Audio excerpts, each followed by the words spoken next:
নীল নদী তট থেকে সিন্ধু উপত্যকা, সুমের আক্কাড আর গারোপিত হুয়াংহোর তীরে বারবার নানা শতাব্দীর আকাশ উঠেছে জ্বলে ঝলসিত জাদুর উষ্ণিসে। সেই সব সেনাদের চিনি আমি, চিনি সূর্য সেনা তারা। রাত্রির সাম্রাজ্য আজ সন্তর্পণে ফিরেছে ফেরারে। মাঝরাতে একদিনই বিছানায় জেগে উঠে বসে সচকিত হয়ে তারা শুনেছে কোথায় শিঙা বাজে। সাজো সাজো ডাকে কোনো অলক্ষ্য আদেশ। জনে জনে যুগে যুগে বার হয়ে এসেছে উঠানে। আগামী দিনের সূর্য দেখেছে আঁধারে গুঁড়ো গুঁড়ো করে সারা আকাশে ছড়ানো।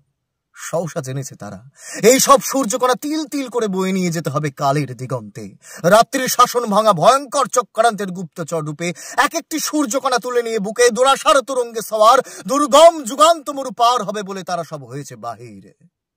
সুদূর সীমান্ত হায়, তারপর সরে গেছে প্রতি পায়ে পায়ে। গাঢ় কুজ্ঝটিকা এসে মুছে দিয়ে গেছে সব পথ। ভয়ের তুফান তোলা রাত্রের ভ্রুকুটি হেনেছে হিংসার বজ্র। দিক ভোলানো আধারে কি কোথায় গিয়েছে হারিয়ে।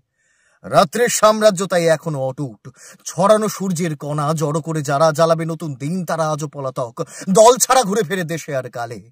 তবু সূর্যকণা বুঝি হারাবার নয়, থেকে থেকে জ্বলে ওঠে শানিত বিদ্যুৎ। কত ম্লান শতাব্দীর প্রহর ধাঁধিয়ে কোথা কোন লুকানো কৃপানে ফেরারি সেনার।